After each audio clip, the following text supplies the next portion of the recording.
Tudo bem? Júlio Teixeira. E nesse vídeo mais algumas dicas de como eu devo procurar uma igreja à luz da Bíblia, nos moldes bíblicos. E sem perda de tempo, a gente vai para 2 Pedro, capítulo 2. 2 Pedro, capítulo 2, versículos de 2, versículo do 1 ao 3. Diz o seguinte: E também houve entre o povo falsos profetas, como entre vós haverá também falsos doutores que introduzirão encobertamente heresias de perdição, e negarão o Senhor que os resgatou, trazendo sobre si mesmos repentina perdição. E muitos seguirão as suas dissoluções, pelos quais será blasfemado o caminho da verdade. Eu li só até o 2, tá bom? Bem, a gente sabe que nesses últimos dias, como diz a palavra, o erro, o engano, o espírito de engano, seria muito grande. E infelizmente isso tem acontecido. E por esse motivo nós temos gravado alguns vídeos, incentivando você a congregar, mas a tomar cuidado na escolha desse lugar onde você estará congregando, onde você estará recebendo o alimento espiritual, onde você estará crescendo na graça e no conhecimento do Senhor.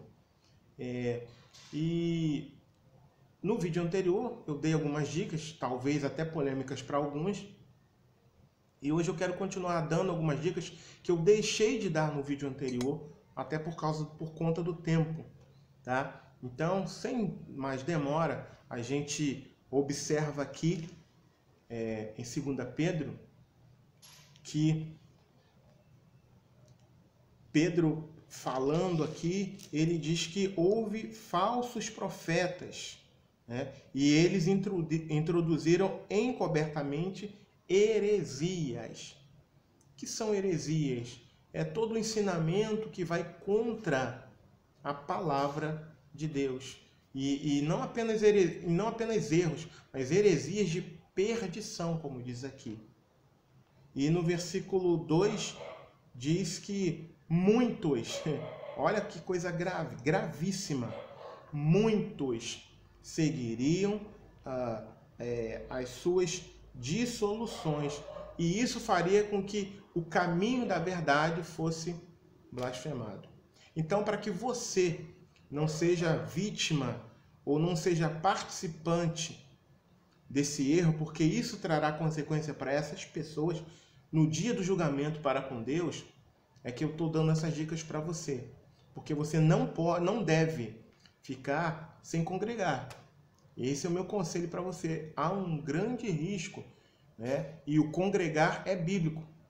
Não é à toa que eu estou na parte 4 do vídeo só falando sobre esse assunto, tá? Então, se você quiser se inteirar, se você chegou no canal agora e você quiser se inteirar desse assunto, nós temos desde o primeiro vídeo que a gente já vem falando sobre isso, e então é bíblico, tá? Eu não estou falando nada de mim mesmo, estou falando daquilo que está registrado na palavra de Deus, trazendo os versículos.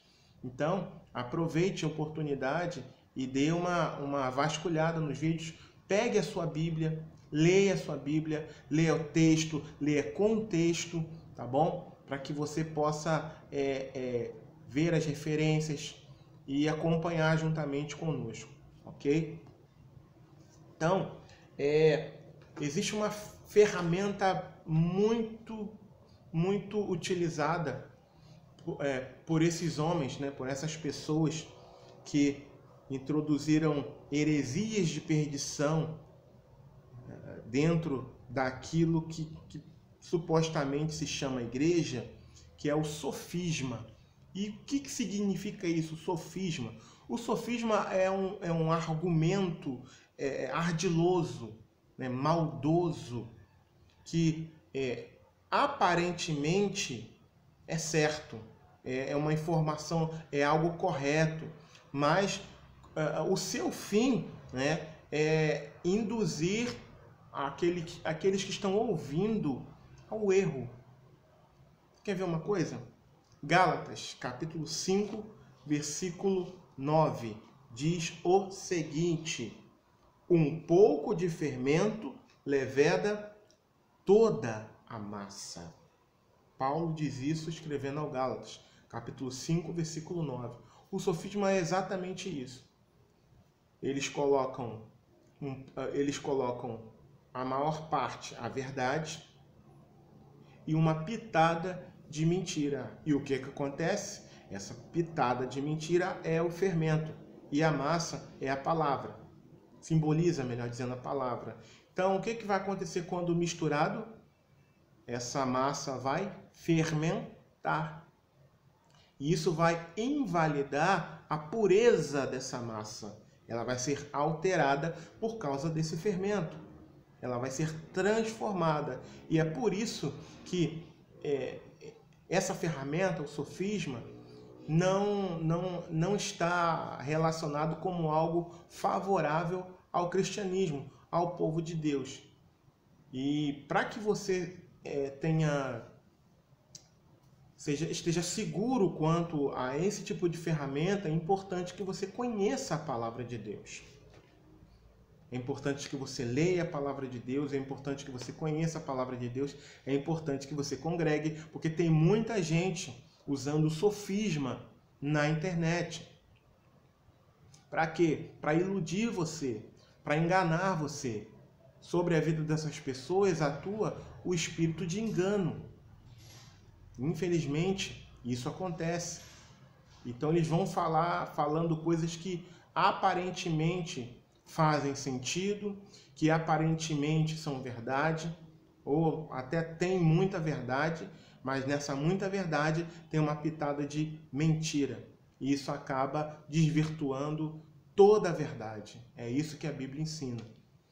Por quê? Porque o Evangelho ele precisa ser pregado em toda a sua pureza.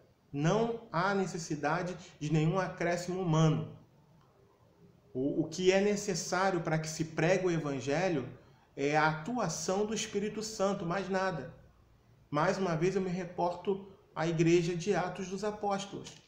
Ela não tinha prata, ela não tinha ouro, mas ela tinha algo muito valioso, chamado Espírito Santo. E por meio do Espírito Santo, muitas pessoas foram convencidas de seus pecados e convertidas a Cristo.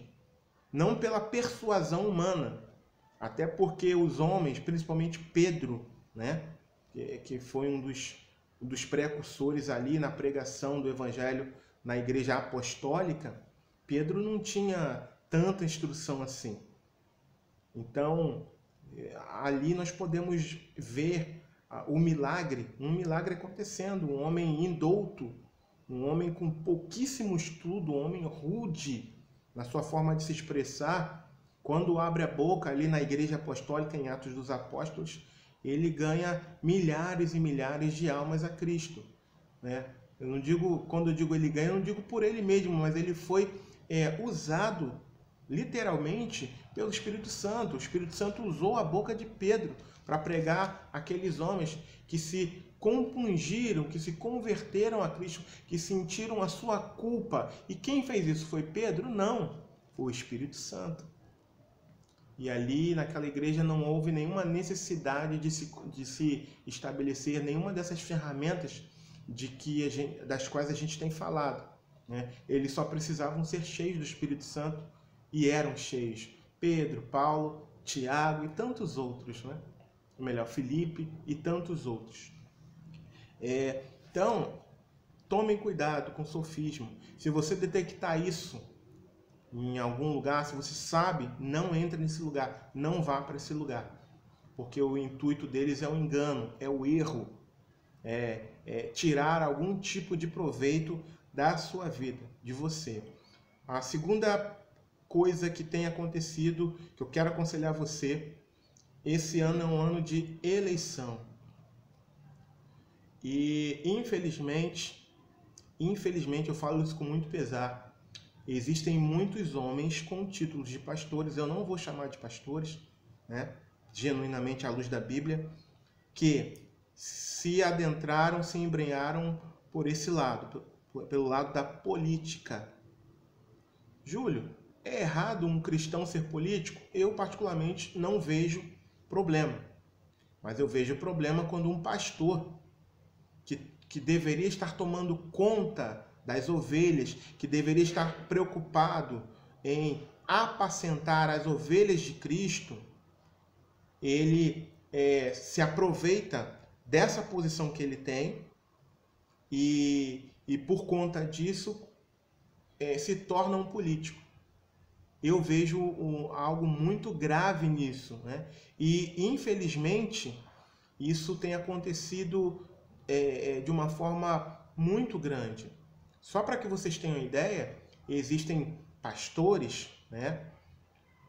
Esse nome eu tenho que dar, que eles recebem o salário pastoral, recebem o salário da sua igreja, talvez sejam até presidentes, né, de igrejas, mas também tem o seu cargo como parlamentar. Ou seja, eles recebem dos dois lados. E ainda existem pastores que são parlamentares e que, quando são convidados para ir em alguma igreja, ainda cobram um cachê. Vejam só. Ainda cobram um cachê que não é pouco, um cachê alto. Por quê? Porque já tem um certo nome, digamos, na mídia evangélica. Então, a minha sugestão para você é que você fuja dessas igrejas. A minha sugestão para você é que você não entre nesse lugar, não vá para esse lugar. Porque o intuito deles não é pregar a palavra de Deus. Porque se fosse, ou ele escolheria, ou ser um pastor, pelo qual foram chamados, ou se embrenhar pelo lado da política. Né? Existem aqueles também que são pastores e nem sempre eles adentram pela política, eles mesmos. Mas eles levam ao altar, eles levam ao púlpito pessoas, né? Apoiam pessoas. Cuidado com isso também. Tá? Cuidado com esse tipo de apoio. Isso realmente eu não particularmente não vejo como algo correto. O púlpito é local de se pregar a palavra de Deus. O púlpito, o altar ou a tribuna, seja o nome que você entenda, né? É um local para se pregar a palavra de Deus, para se ensinar a palavra de Deus, para se expor à palavra de Deus. E não como palanque político, seja lá a pessoa que for, seja quem for, tá? Seja quem for. O que deve ter a primazia ali na tribuna, no altar ou no púlpito, seja o nome que você utiliza ou que você conheça, é a palavra de Deus. Não são homens falando dos seus projetos ou já sendo eleitos, dizendo que vão fazer ou que vão acontecer. Se eles tiverem que fazer, eles vão fazer, independente de subirem na tribuna, no altar ou não. Tá? Então, fuja desses líderes que têm conchavos políticos, tá? ou que querem se tornar políticos, ou que estão lançando os seus candidatos. Cuidado com isso. E uma referência que eu quero deixar aqui está lá em 1 Timóteo, no capítulo 3, no versículo 7. Vamos dar uma olhada? É necessário também que tenham bom testemunho dos que estão de fora, para que não caia em afronta e no laço do diabo. E, infelizmente, alguns desses pastores que adentraram pela política acabaram caindo nesse laço. Vira e mexe aparece um escândalo de algum desses aí na mídia. Né? Eles poderiam ter evitado isso se ficassem satisfeitos apenas, como se fosse pouca coisa, em apacentar as ovelhas do Senhor. Mas, infelizmente, o propósito deles é outro. Não é apacentar as ovelhas do Senhor. Por todas as evidências que eles mesmos têm deixado e pelo que a palavra do Senhor nos ensina. Então, tomem cuidado. Não estejam nessas igrejas.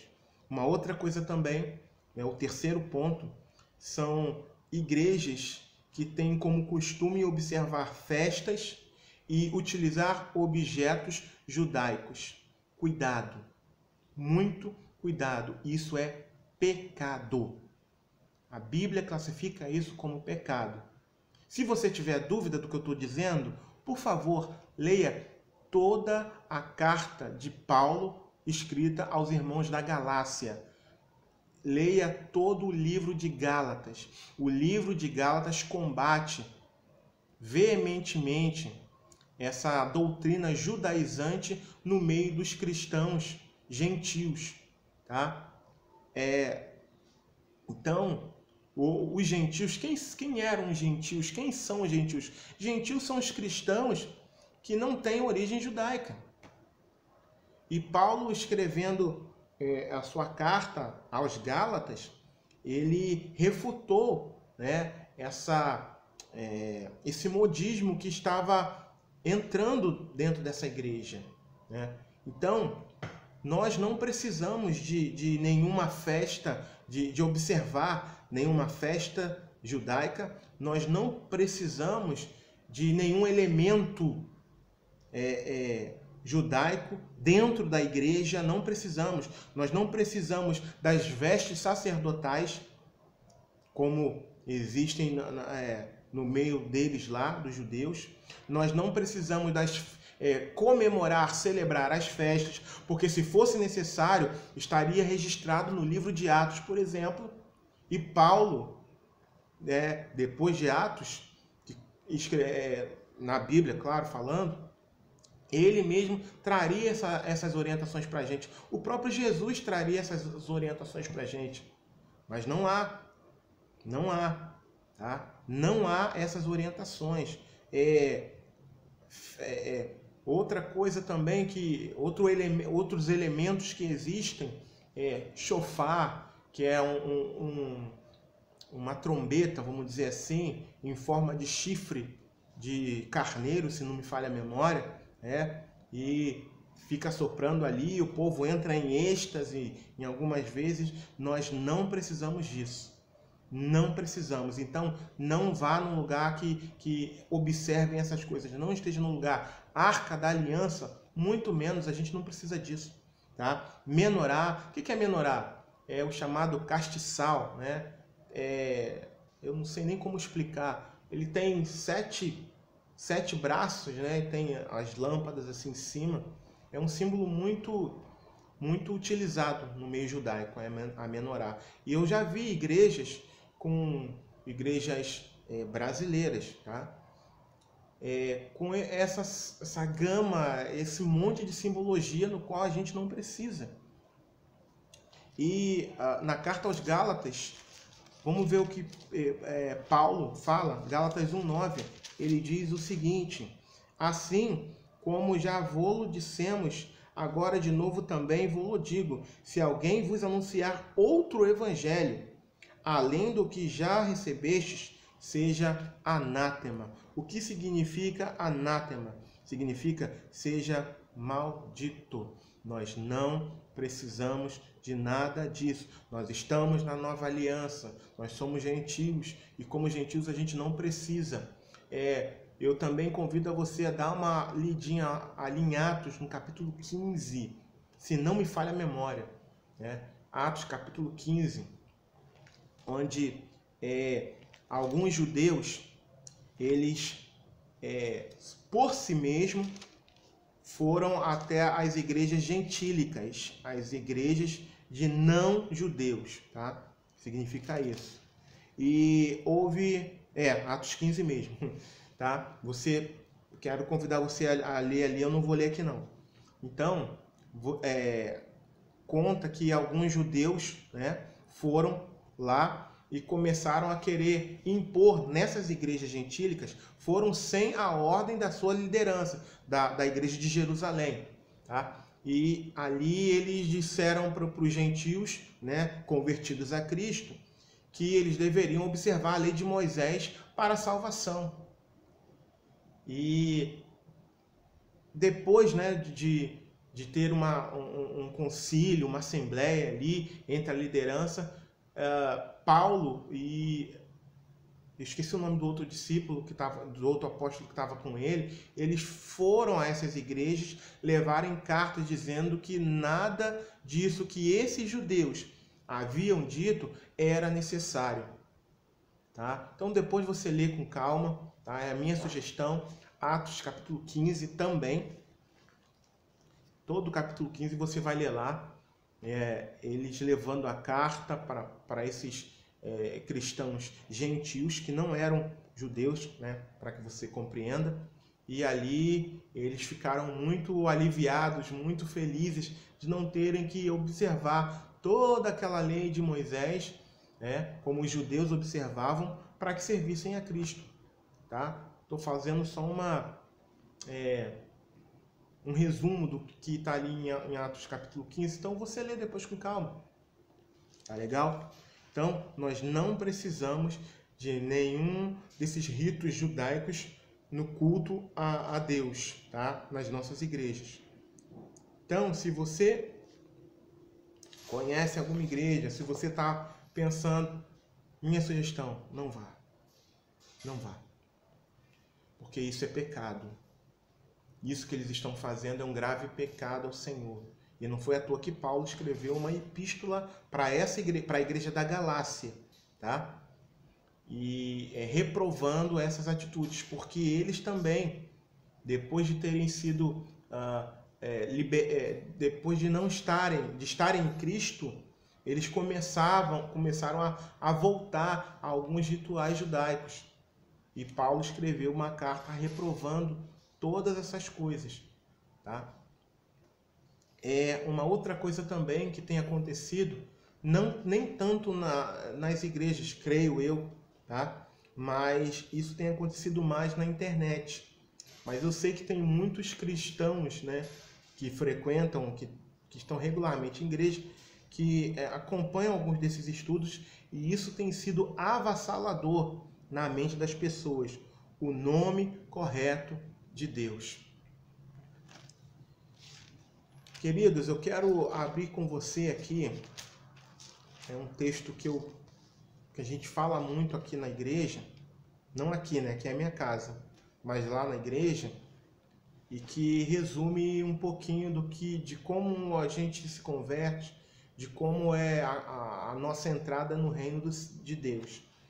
Efésios capítulo 2, versículo 9, e diz o seguinte, versículo 8, e diz o seguinte: porque pela graça sois salvos, por meio da fé, e isso não vem de vós, é dom de Deus. Não vem das obras, para que ninguém se glorie. Versículo 10, porque somos feitura sua, criados em Cristo Jesus para as boas obras, as quais Deus preparou para que andássemos nelas. Então, eu não preciso ficar garimpando, ficar procurando o nome correto de Deus, o nome correto de Cristo, pelo amor de Deus. Paulo, ensinando aqui aos Efésios, ele diz que a salvação, ela vem por meio de algo que eu não mereço. E o que é esse algo que eu não mereço? Se chama graça, significa favor imerecido, tá? Então é pela graça que eu sou salvo. Por meio de quê? Por meio da fé. Se fosse por meio do nome, desde Gênesis nós receberíamos essa informação. Desde Gênesis, mas não é isso que acontece. A nossa salvação, a salvação em Cristo Jesus, ela só vem por meio da fé, por meio do arrependimento. A primeira mensagem de Jesus, depois que ele passa os 40 dias no deserto, o tempo está cumprido, o reino de Deus está próximo. Arrependei-vos e crede no Evangelho. Ele não diz arrependei-vos e descubram qual é a pronúncia correta do meu nome. Em nome de Jesus, desperta, gente. Você que vive iludido por essas coisas, desperta. Isso não é bíblico. Não é. Não há respaldo bíblico para isso. Então você tem que despertar. Despertar desse feitiço que essas pessoas têm feito sobre a sua vida. A salvação, ela vem por meio da fé. A salvação não é um merecimento nosso. A salvação é um presente, é um dom de Deus e ponto, está escrito. Há um respaldo bíblico para isso. Agora, para saber o nome correto. Eu sou brasileiro, eu não tenho que pronunciar o nome em hebraico de Deus. Que coisa é essa? Eu falo português. E adentrou aí pela internet aí o pessoal falando, tem que falar o nome correto. Não é assim. Não é isso que a Bíblia aponta de Gênesis a Apocalipse. Não é isso. É crer em Cristo Jesus, é por meio da fé. É por meio da fé. João 3,16. Porque Deus amou o mundo de tal maneira que deu seu Filho unigênito para que todo aquele que nele crê. Não está dizendo para que todo aquele que pronuncie o nome correto dele não pereça, mas tenha vida eterna. É crer, fé, crer. Então, que em nome de Jesus você desperte. Desperte disso, porque isso não vai te levar a nada. Essa discussão, tem que falar o nome correto, tem que pronunciar. Não, você tem que ter fé. Na própria oração que Jesus ensinou aos discípulos lá em Mateus, ele Jesus ele não se prende a utilizar um nome, né, hebraico. Não, ele diz Pai nosso. Ele chama Deus de Pai. Ele ensina os seus discípulos a pronunciarem a palavra Pai, Abba, né? No caso do hebraico, não era nem hebraico, era em grego, né? Então, no Novo Testamento era em grego. Mas Pai Nosso. Olha o que Jesus ensinou, Pai. Então, por que eu, você, a gente vai ter que ficar quebrando a cabeça, discutindo, falando, não, o nome correto de Deus é esse, o nome correto... Não faz isso não. Crê em Cristo Jesus e é o suficiente. Crê nele e é o suficiente. Crê da forma bíblica, não da forma como você acha que tem que crer, mas crê de uma forma bíblica e assim você vai ser bem sucedido em nome de Jesus. Quero também falar a respeito de um outro assunto, né? É que vira e mexe eu tenho visto que existem vários tipos de discussões que não levam a nada. Isso também é reprovado na palavra de Deus. Você sabia disso? As pessoas veem alguns assuntos na Bíblia que nem sempre realmente se tem uma resposta imediata e criam ali uma resistência a toda a palavra.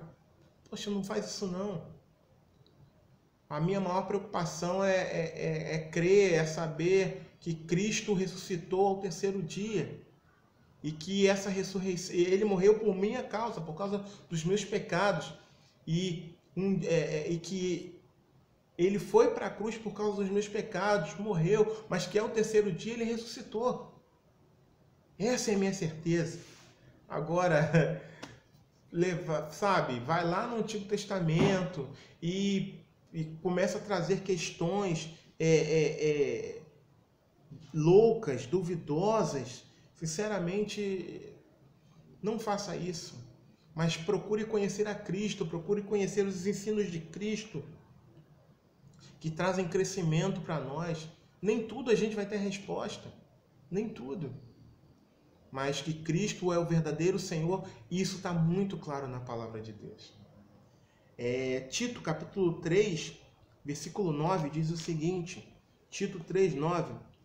Mas não entres em questões loucas, genealogias e contendas e nos debates acerca da lei, porque são coisas inúteis e vãs. Olha o que diz Paulo escrevendo a Tito, né, para não entrar nessas discussões, nessas questões. E também 2 Timóteo, capítulo 2, versículo 23 a 26, que diz o seguinte: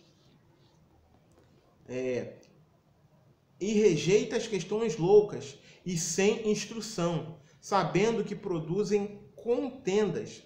E ao servo do Senhor não convém contender, mas sim ser manso para com todos, apto para ensinar, sofredor, instruindo com mansidão os que resistem, a ver se porventura Deus lhes dará arrependimento para conhecerem a verdade e tornarem a despertar desprendendo-se dos laços do diabo, em que a vontade dele estão presos.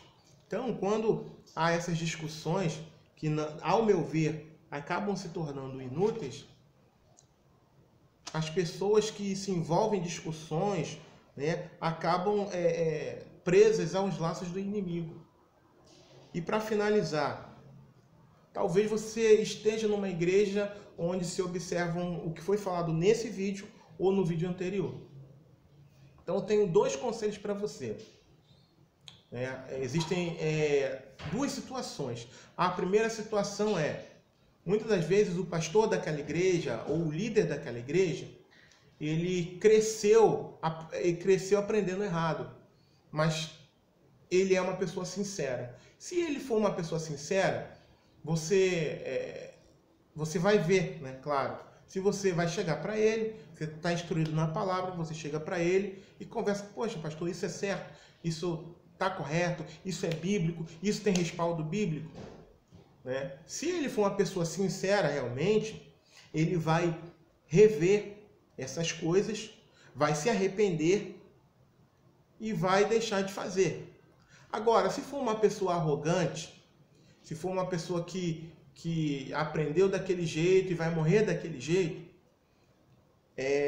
ele não vai querer mudar. Então, a minha sugestão é que desses você não se achegue. A esses você não se achegue. E se você estiver num lugar como esse, com uma pessoa que não quer ouvir, que não quer saber da verdade, é importante que você ore a Deus, peça o discernimento do Senhor e não permaneça nesse lugar. Tá? Mas se a pessoa é uma pessoa sincera e que quer mudança, que quer aprender, que quer fazer o correto, eu creio que você mesmo talvez possa auxiliá-lo, que você possa ajudá-lo na mudança. Né? Até porque mudar é difícil, não é fácil, mas é necessário. Então, que Deus abençoe a sua vida e eu espero que essas dicas aqui sirvam de ajuda para você na escolha, tanto no vídeo anterior quanto nesse, te auxiliem na escolha de uma igreja onde você possa congregar para a honra e para a glória do nome do Senhor Jesus. Deus abençoe a sua vida.